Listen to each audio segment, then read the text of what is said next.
So, I saw on your website that you're a Grammy voting member. How does someone get the honor bestowed upon them to do something great as that?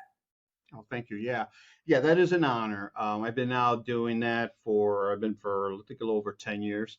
The Academy came by a conversation I had with another friend of mine, a music producer, Hmm.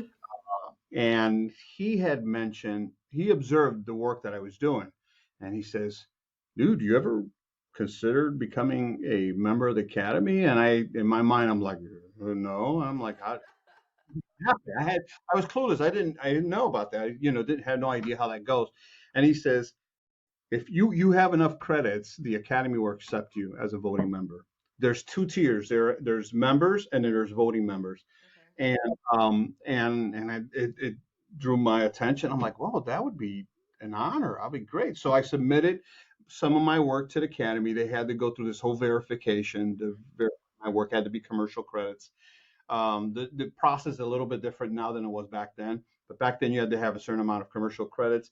They verified everything, and I was accepted in. They welcomed me as a voting member, and been doing it all the way since over 10 years now.